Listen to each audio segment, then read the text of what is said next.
మనం ఏపీ టెట్కి సంబంధించి language 1లో mark టెస్ట్లో ఇచ్చిన క్వశ్చన్స్ అయితే ఈ వీడియోలో డిస్కస్ చేయబోతున్నాము.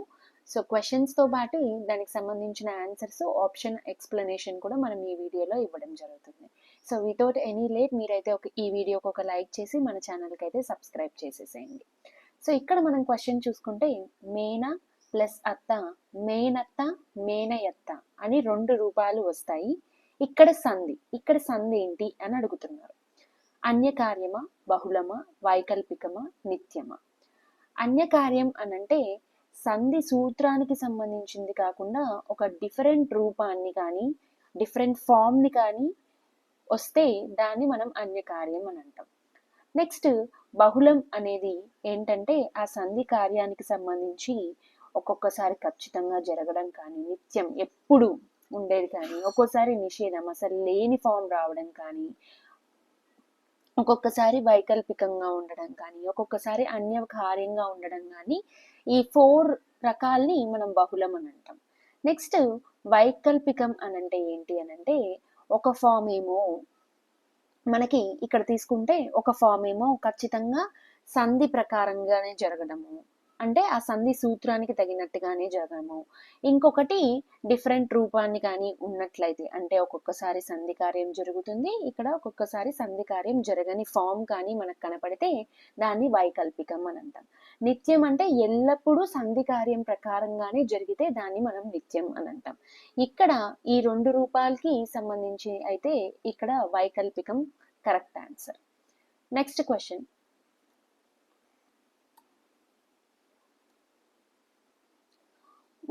ఒక పాదంలో గురువులు లఘువులు సమానంగా ఉండే వృత్య పద్యం. సో మనకి ఒక పాదంలో అంటే పద్యంలో ఒక లైన్ని మనం పాదం అని అంటాం కదండి. సో సామాన్యంగా మనకి వృత్య పద్యాల్లో 4 పాదాలు మనకు కనిపిస్తాయి. సో చంపకమాల, ఉత్పలమాల, శార్దూలం, మత్తేవం. సో ఇందులో లఘువులు కానీ గురువులు కానీ సేమ్ నెంబర్గా ఉండేవి దేంట్లో ఉంటాయి అని అడుగుతున్నారు. సో మనకి తెలుసు ఉత్పలమాల అంటే భరనభ భరవ,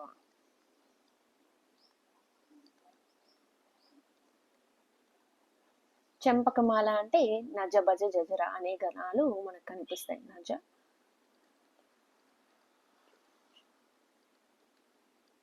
మనకి శార్దూలం కనిపిస్తుంది, ఇక్కడ మత్తేవం కనిపిస్తుంది.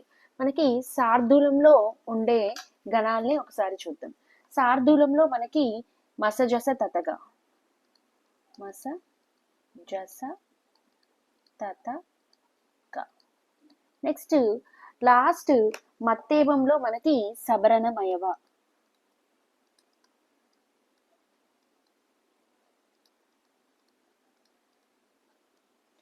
సో మనకి ఈ పద్య గణాలు కానీ తెలుసుంటే సో సేమ్ నెంబర్ ఆఫ్ లఘువులు గురువులు వస్తాయా లేదా అని చెక్ చేయడానికి మనకి పాసిబిలిటీ ఉంటుంది.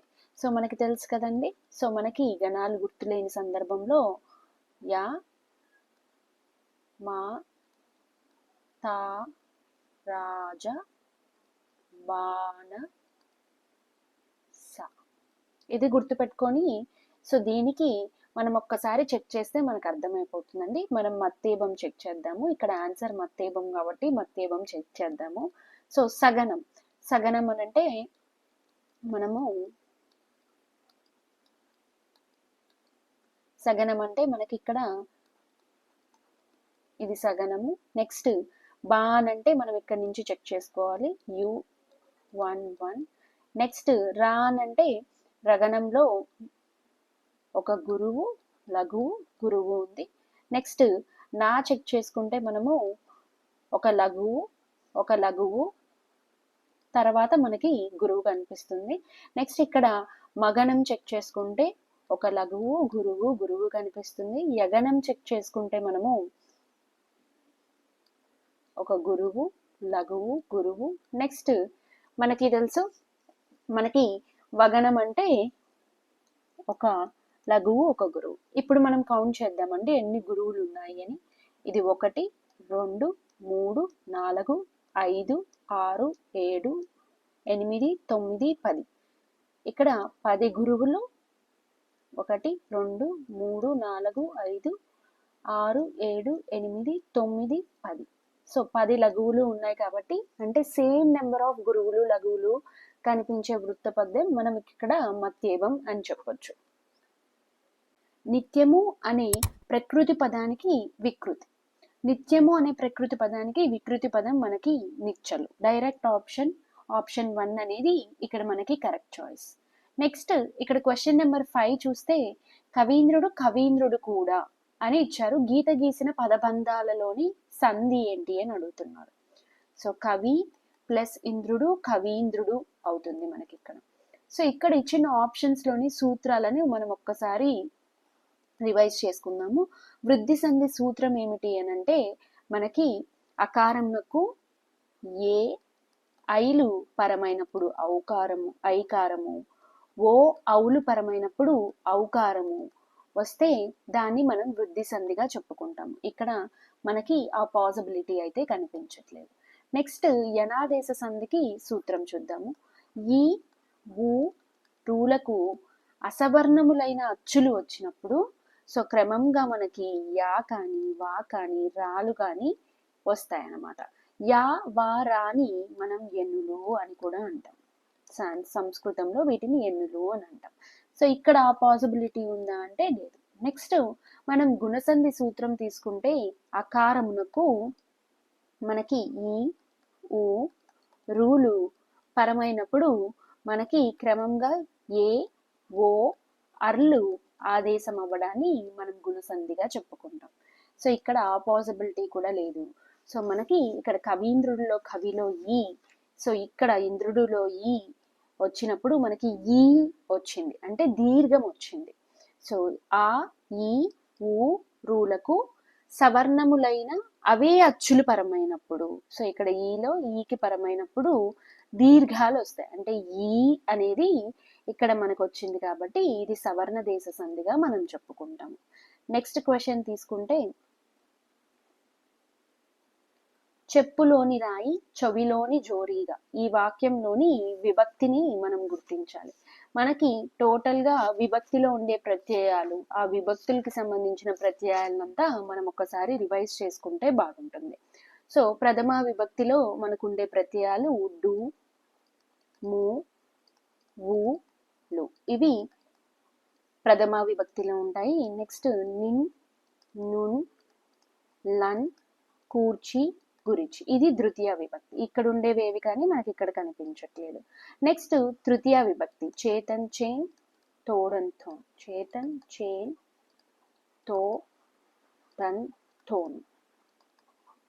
నెక్స్ట్ చతుర్థి విభక్తిలో కొరకున్ ఖై, ఇది కూడా మనకి ఇక్కడ కనిపించట్లేదు. నెక్స్ట్ పంచమి విభక్తిలో మనకు ఉండే ప్రత్యయాలు వలనన్ కంఠన్ పట్టి, సో ఇది మనకు కనిపించట్లేదు. నెక్స్ట్ మనకి షష్ఠీ విభక్తిలో కిన్ కున్ యొక్క లోన్ లోపలన్, ఇక్కడ లో అనేది మనకి ఆ ప్రత్యయం కనిపిస్తుంది కాబట్టి మనకి ఇక్కడ షష్ఠీ విభక్తి అనేది కరెక్ట్ ఆన్సర్. మనకి విభక్తుల మీద ఖచ్చితంగా ఒక ప్రశ్న అయితే రావడం జరుగుతుంది.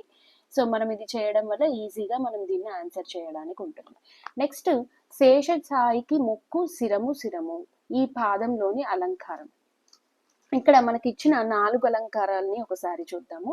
సో లాటానుప్రాస అలంకారం అని అంటే ఇక్కడ ఏంటి అంటే రెండు సమానమైన పదాలు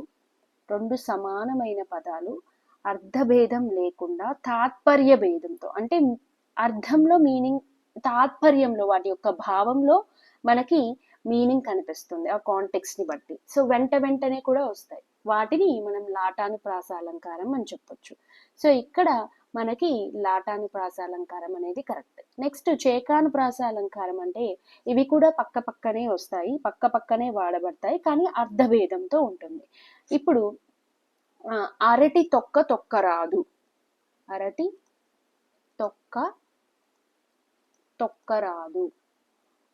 ఇక్కడ తొక్క అనేది ఒక కాంటెక్స్ట్ లో యూజ్ చేసాం, తొక్క రాదు అనేది ఒక కాంటెక్స్ట్ లో, అంటే డిఫరెంట్ మీనింగ్స్ వస్తున్నాయి కాబట్టి దాన్ని చేకానుప్రాస అలంకారం. ఇవి వెంటనే వస్తాయి, ఇక్కడ ఉండేది కూడా వెంటనే వస్తుంది. నెక్స్ట్ మనం యమకం. సో యమకం తీసుకుంటే ఇక్కడ రెండు సమానమైన పదాలు ఇలానే ఉంటాయి, సమానమైన పదాలే ఉంటాయి, కానీ కొంత గ్యాప్ అనేది ఉంటుంది, ఓడికి మధ్య కొంచెం గ్యాప్ అనేది ఉంటుంది. ఇప్పుడు లేమ, ధనుజుల గెలవకు లేమ.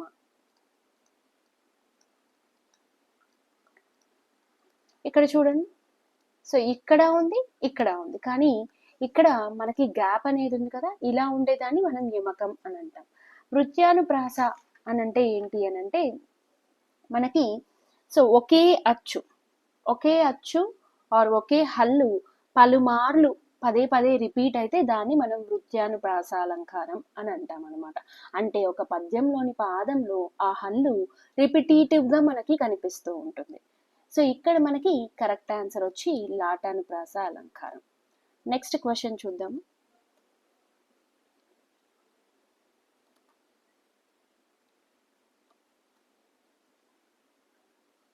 రూపక సమాసాన్ని ఇలా కూడా పిలుస్తారు. సో ఇక్కడ మనకి ద్విగు అంటే నెంబరు, ద్వంద్వ అంటే 2, ఉపమా సమాసం కాదు. ఇక్కడ మనకి కరెక్ట్ ఆప్షన్ వచ్చి అవధారణ పూర్వపద కర్మధారయ సమాసం. దీన్నే మనం రూపక సమాసం అని కూడా అంటాం. ఆప్షన్ 2 అనేది కరెక్ట్ చాయిస్. ధృత ప్రకృతికాలు అనగా ఏంటి? ధృతం అనంటే నకారం అంతముగా ఉండే పదాల్ని మనం ధృత ప్రకృతికాలు అని అంటామండి. ఇలాంటి పదాలు వస్తాయి కదా, వాటిని మనం ధృత ప్రకృతికాలు అని అంటాం. అంటే ఆప్షన్ 4 ఇక్కడ కరెక్ట్ చాయిస్. నెక్స్ట్ అంబుధి అనే పదానికి పర్యాయ పదాలు. అంబోధి అని అంటే సముద్రం, కడలి. ఆప్షన్ 3 అనేది కరెక్ట్ చాయిస్. నెక్స్ట్ శేషసాయికి సేమ్ క్వశ్చన్ రిపీట్ అయిందండి. నెక్స్ట్ క్వశ్చన్, ఏ దేశమేగిన గేయ రచయిత? మనకి 6వ తరగతి నుంచి 10వ తరగతిలో ఏవైతే పాఠాలు ఉన్నాయో వాటికి సంబంధించిన ఇతివృత్తాలు కానీ సో రచయితలు కానీ మనం ఖచ్చితంగా నేర్చుకోవాలండి. ఇక్కడ ఏ దేశమేగిన గేయ రచయిత రాయప్రోలు సుబ్బారావు గారు. ఆప్షన్ 1 అనేది కరెక్ట్ చాయిస్ అండి. ఈ కింది పద్యాన్ని చదివి ప్రశ్నకు జవాబు గుర్తించండి. మనకి ఇక్కడ ఒక పద్యం ఇచ్చారండి. సో కింద మనకు ఒక క్లూ కూడా ఉంది. శ్రీకాళహస్తీశ్వర అని. శ్రీకాళహస్తీశ్వర శతకకర్త ఎవరు? శ్రీకాళహస్తీశ్వర శతకకర్త మనకి దూర్జటి అండి. ఈ శతకకర్తల గురించి కూడా మనము ఒకసారి చూసుకొని వెళ్ళడం మంచిది. నెక్స్ట్ కాలధర్మం చెందడం జాతీయాన్ని ఈ అర్థంలో వాడతారు. కాలధర్మం చెందడం అనంటే మృతి చెందడం అనండి. ఆప్షన్ 2 అనేది ఇక్కడ కరెక్ట్ చాయిస్. నెక్స్ట్ రయము అనంటే వేగము అని అర్థం. నెక్స్ట్ రూపక సమాసాన్ని ఇలా కూడా పిలుస్తారు. అవధారణ పూర్వపద కర్మధారాయ సమాసం. అంటే ఆప్షన్ 2 కరెక్ట్ చాయిస్ అండి ఇక్కడ. నెక్స్ట్ క్వశ్చన్, పొలాలనన్ని హలాల దున్ని గీత గీసిన పదబంధంలోని స్వర సంధి ఏది? పొలాలను ప్లస్ అన్ని అని మనకి ఇక్కడ వస్తుందండి. ఇక్కడ మనకి ఎడాగమ సంధి కరెక్ట్ చాయిస్ గా కనిపిస్తుంది. ఎడాగమ సంధి కరెక్ట్. నెక్స్ట్, నీ చేతిలో చావడం కన్నా శ్రీరాముడి చేతిలో చావడం నయం అని అన్నది మారీచుడు. Option 2 correct choice. నెక్స్ట్, పున్నామ నరకం నుండి రక్షించువారు పృత్పతార్థం ఏమిటి? పున్నామ నరకం నుంచి రక్షించువారు పుత్రుడు. సో ఆప్షన్ 4 అనేది మనకి ఇక్కడ కరెక్ట్ చాయిస్.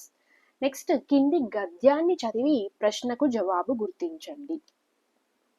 మొట్టమొదటిసారి కావ్యం రాసింది వాల్మీకి మహర్షి. మనకు తెలిసినంత వరకు విమర్శక సూత్రాన్ని చెప్పింది కూడా ఆయనే. మొదటిగా ఏదో పిట్ట చచ్చిపోయింది, ఎవరో బాణం పెట్టి కొట్టారు.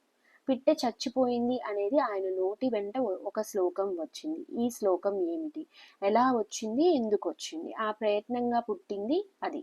ఆశ్రమానికి వచ్చేటప్పుడు ఆ శ్లోకాన్ని విమర్శించడం మొదలుపెట్టాడు. ప్రపంచ సాహిత్యంలో మొదటి విమర్శ సూత్రం ఈ శ్లోకంలో ఉంది.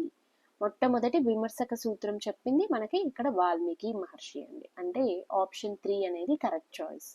నెక్స్ట్, రామలక్ష్మణ భరత శత్రుఘ్నులు దశరథుని పుత్రులు. ఇక్కడ మనకి 4 వచ్చాయండి, రామలక్ష్మణులు భరత శత్రుఘ్నులు. ఇక్కడ తత్పురుషం కాదు, బహువ్రీహి కాదు, బహుపద ద్వంద్వ సమాసం. ద్విగు అంటే మనకి నెంబర్ రావాలి. సో ఇక్కడ ఆప్షన్ 3 అనేది కరెక్ట్ చాయిస్ గా మనం చెప్పొచ్చు. మా ప్రయత్నం 10వ తరగతిలో మా ప్రయత్నం అనే లెసన్ ఉంది కదండి, దా పాఠంలోని ఇతివృత్తం ఏది? మా ప్రయత్నం అనే పాఠం రాసింది శ్రీశ్రీ అండి. ఇక్కడ మనకి మహిళా సాధికారత గురించి చెప్తున్నారు. అంటే ఆ ఓవరాల్ గా ఏం చెప్తున్నారు అనేది ఆ ఇతివృత్తం అని అంటామండి. సో ప్రతి లెసన్ లోనూ ఇతివృత్యాలు, ఆ ప్రక్రియలు మనం నేర్చుకొని వెళ్లాల్సి వస్తుంది. ఇక్కడ ఆప్షన్ 2 మహిళా సాధికారత కరెక్ట్ ఆప్షన్. నెక్స్ట్ ఏ సమాసం? ద్వంద్వ సమాసమా, విశేషణ ఉత్తరపద కర్మధారయ సమాసమా, విశేషణ పూర్వపద కర్మధారయ సమాసమా, ఉపమాన పూర్వపద కర్మధారయ సమాసమా? ఫస్ట్ మనకి ఈ కపోత వృద్ధము అనే దానికి విగ్రహ వాక్యం తెలియాలండి. సో వృద్ధమైన కపోతం. ఇక్కడ ఎప్పుడైతే మనకి విశేషణం ఉత్తర పదంగా అంటే పూర్వపదం అంటే ముందుగా, ఉత్తరం అంటే నెక్స్ట్గా, ఎప్పుడైతే మనకి విశేషము ఉత్తర పదంగా కనిపిస్తుందో దాన్ని మనం విశేషణ ఉత్తర పద కర్మధారయ సమాసంగా చెప్తాము. అంటే ఇక్కడ మనకి ఆప్షన్ 2 అనేది కరెక్ట్ చాయిస్గా మనం చెప్పొచ్చు. నెక్స్ట్ కింది పద్యాన్ని చదివి ప్రశ్నకు జవాబు గుర్తించండి. సో ఈ పద్యాన్ని మనం అర్థం చేసుకుంటే అక్కడ పుత్రుల గురించి ఏం చెప్తున్నారు అనేది మనకు అర్థమవుతుందండి. ఇక్కడ మనకి పుత్రుల గురించి గొప్పతనం గురించి చెప్తున్నారండి. సో ఆప్షన్ 1 అనేది కరెక్ట్ చాయిస్. నెక్స్ట్ ఇంతకు ముందు ఏదైతే మనం గద్యం చూసామో దానికి సంబంధించింది ఇక్కడ ఒక క్వశ్చన్ ఇవ్వడం జరిగింది. శ్లోకం పుట్టుటకు కల కారణం అంటే ఆ శ్లోకం రావడానికి కలిగిన మెయిన్ కారణం ఏంటి అంటే అక్కడ ఆ పిట్ట చనిపోయింది, వెంటనే తన వెంట ఒక శ్లోకం వచ్చింది. అంటే ఇక్కడ పక్షి చనిపోవడం కారణం. సో ఆప్షన్ 2 అనేది కరెక్ట్ చాయిస్ అండి. కట్టెదుట వైకుంఠమును కానచైన కొండ. ఇక్కడ గీత గీసిన భాగంలో ఉండే సంధి ఏంటి? కట్టెదుట.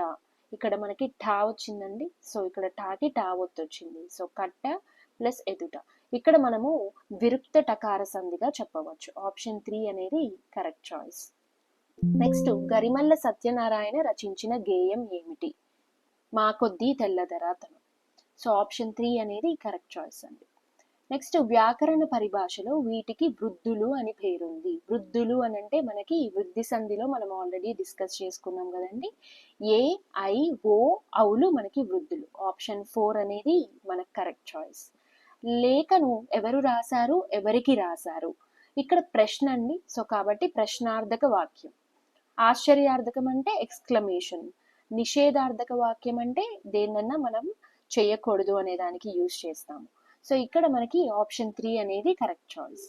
నెక్స్ట్ మా ఊర్లో చెరువు సముద్రం అంతా ఉంటుంది. ఇందులో అలంకారం అంటే ఊర్లో చెరువు చాలా ఎక్కువగా ఉంటుంది, ఉండేదానికన్నా ఎక్కువగా చెప్తున్నారు కాబట్టి అది అతిశయోక్తి అలంకారంగా మనం చెప్పవచ్చు.